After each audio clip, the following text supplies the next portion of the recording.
مشہور شہر لیسٹر میں بلال مسجد میں جشن عید میلاد النبی صلی اللہ علیہ وآلہ وسلم کی خوشی میں ایک خوبصورت محفل میلاد کا انعقاد کیا گیا، جس میں ملک کے مشہور نعت خوان، سیاسی، سماجی، مذہبی اور کمیونٹی کی ایک بہت بڑی تعداد نے شرکت کی۔ اس محفل میں سب نے اپنی خوبصورت آواز سے نعت شریف پڑھی، لیکن صاحبزادہ محمد عمران عبدالی نے تو اپنی خوبصورت آواز سے محفل کو چار چاند لگا دیے۔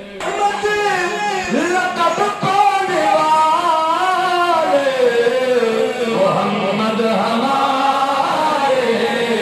بڑی شان والے، محمد ہمارے بڑی شان والے، جھوم جائے محمد۔ پروگرام کے آخر میں دیوان حضوری رحمۃ اللہ علیہ کے سجادہ نشین صاحبزادہ عرفان احمد شاہ صاحب نے دعا خیر کرائی۔ رب العالمین اس مسجد مبارک میں تیرے اور تیرے پیارے حبیب کی جو بھی سراخانی کی گئی ہے، ذکر اذکار کیا گیا ہے، جو اوراد اور وظائف کیے گئے ہیں، رب العالمین سب کو اپنی بارگاہ عالیہ میں قبول اور منظور فرما۔ کروائے مبارک کو پیش کرتے ہیں، قبول اور منظور فرما۔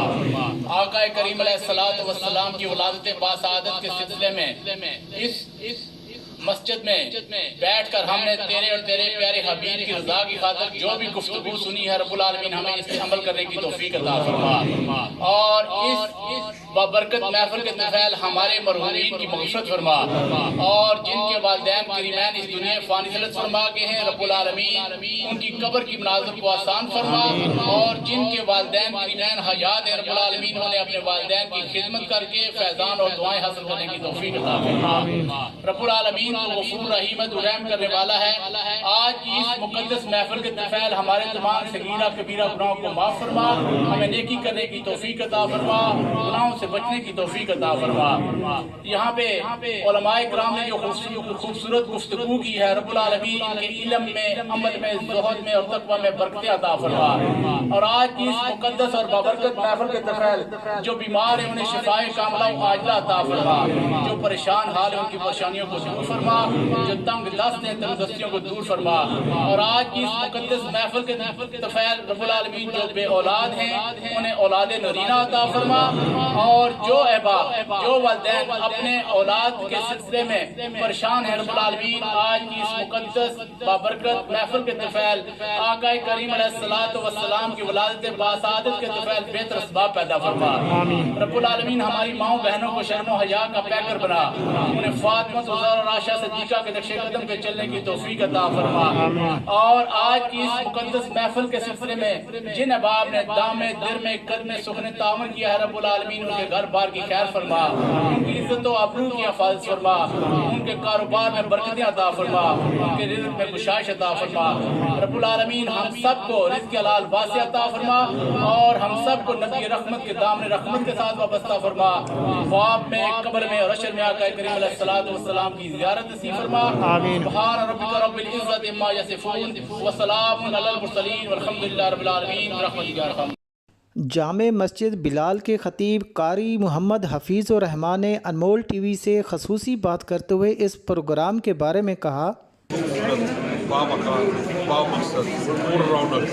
پر بہار، محفل میلاد النبی صلی اللہ علیہ وسلم کے حوالے سے منعقد ہوئی، اور آپ جانتے ہیں کہ محفل میلاد النبی صلی اللہ علیہ وسلم کی جو برکات ہیں اس سے تو ساری دنیا اسلام سے وہ آگاہ ہے، لیکن جیسی جب بھی جس مقام پر بھی آپ محفل میلاد کرتے ہیں ایک روحانیت افیض اور کیف و سرور کی مستی چھا جاتی ہے۔ الحمدللہ العظیم، حضور صلی اللہ علیہ وسلم نے خود فرمایا کہ میں اس دن پیدا ہوا، آپ روزہ بھی رکھتے تھے، اس دن میرے اوپر قرآن نازل ہوا ہے، تو حضور صلی اللہ علیہ وسلم وہ دن مناتے تھے، وہ دن عربیت مناتے تھے۔ ہمیں تو اللہ سبحانہ وتعالیٰ نے اتنی توفیق نہیں دی، لیکن ہم ہر سال کے بعد ضرور مناتے ہیں اور رسول اللہ صلی اللہ علیہ وسلم کی سنت پر عمل کرتے ہیں۔ قرآن پاک کے اندر جو بہت ساری انبیاء کرام علیہ الصلوۃ والتسلیم، موسیٰ علیہ السلام کا ذکر آیا ہے، اور وہاں پر ان کے دودھ پلانے کا ذکر آیا ہے، ان کی پیدائش کا ذکر آیا ہے، اور یہ سارے کا سارا اس طرح عیسیٰ علیہ السلام کا ذکر آیا ہے۔ تو یہ ساری چیزیں اللہ نے بیان فرمائی ہیں، یہ سنت الہیہ ہے کیا کہ اللہ کے نبیوں کا ذکر کرنا، ان کی تعریف و توصیف کرنا، ان کا نام لے کر ڈنکے بجانا، یہ اللہ سبحانہ وتعالیٰ نے اس میں بتایا ہے کہ میرے بندوں کا ذکر کرو، اور پھر دنوں کا ذکر کرو، وذکروا بأیام اللہ، اور دنوں کو یاد کرو. اور قرآن پاک میں اسی لیے کہا گیا کون سے دن ہے؟ یہی تو دن ہے. عرفہ بھی دن ہے, اچھا مزدلفہ بھی دن ہے, اور حج کے بھی ایام ہیں, عید کے بھی سارے ایام ہیں, سارے اپنی جگہ وہ موجود ہیں. لیکن سارے دن جو ہیں انہیں برکت عظمت جو ملی ہے وہ میلاد النبی صلی اللہ علیہ وسلم کے حوالے سے ملی ہے, رسول اللہ کی ولادت سے ملی ہے. رسول اللہ صلی اللہ علیہ وسلم نے انسانیت کو آ کر سسکتی ہوئی انسانیت کو ظلم و تشدد سے محفوظ فرما دیا ہے.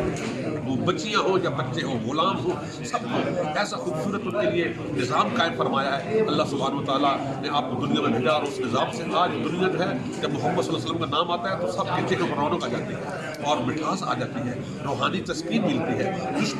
دشمن بھی ہے وہ بھی جب نام لیتے ہیں تو محمد صلی اللہ علیہ وسلم کو خراج تحسین کی پیش کی بغیر نہیں رہ سکتے. جس طرح کہ مائیکل ہارٹ نے پوری کتاب لکھ ماری, اس نے خود جو تھا لیکن اس نے موسیٰ علیہ السلام کا نام پر سر ٹائٹل میں دینے کے بجائے محمد رسول اللہ کا سر نام پہ دیا. اس نے کہا اس لیے کہ میں انصاف سے دیکھوں تو پھر محمد رسول اللہ صلی اللہ علیہ وسلم کی شان ایسی ہے کہ آپ نے تھوڑے سے وقت میں اتنا بڑا انقلاب پیدا کیا. موسیٰ علیہ السلام ہزاروں جو لوگ تھے آپ کے ماننے والے تھے, وہ چشموں کے اندر مختلف 12 چشموں پر مختلف ہو کر پانی پیا کرتے تھے, لیکن رسول اللہ صلی اللہ علیہ وسلم نے ساری امت کو انسانیت کو ایک آب زمزم میں جمع فرما دیا. جب آب زمزم میں جمع فرما دیا اس نے کہا کہ میں اتنا بھی دیا گزرا نہیں ہوں کہ میں انصاف کے تقاضوں کو مد نظر رکھ کر محمد صلی اللہ علیہ وسلم کی شان اس طرح کا بیان کروں. تو آج کی خوبصورت بابرکت محفل ہوئی. تمام ہماری دعائیں ہیں کہ اہل ایمان کو, اہل اسلام کو اللہ اس کی برکت سے مالا مال فرمائے. اور آج بابرکت دن تھا, ربیع الاول کا 12واں دن تھا, اور لوگ جو ہے سارا دن روحانی سکون و تسکین میں رہے, اور شام کی محفل بھی ان کی اسی حوالے سے اختتام پذیر ہوئی. دن بھی اچھے آغاز سے ہوا, شام بھی اچھے آغاز سے. اللہ ہمارے سارے دنوں کو اس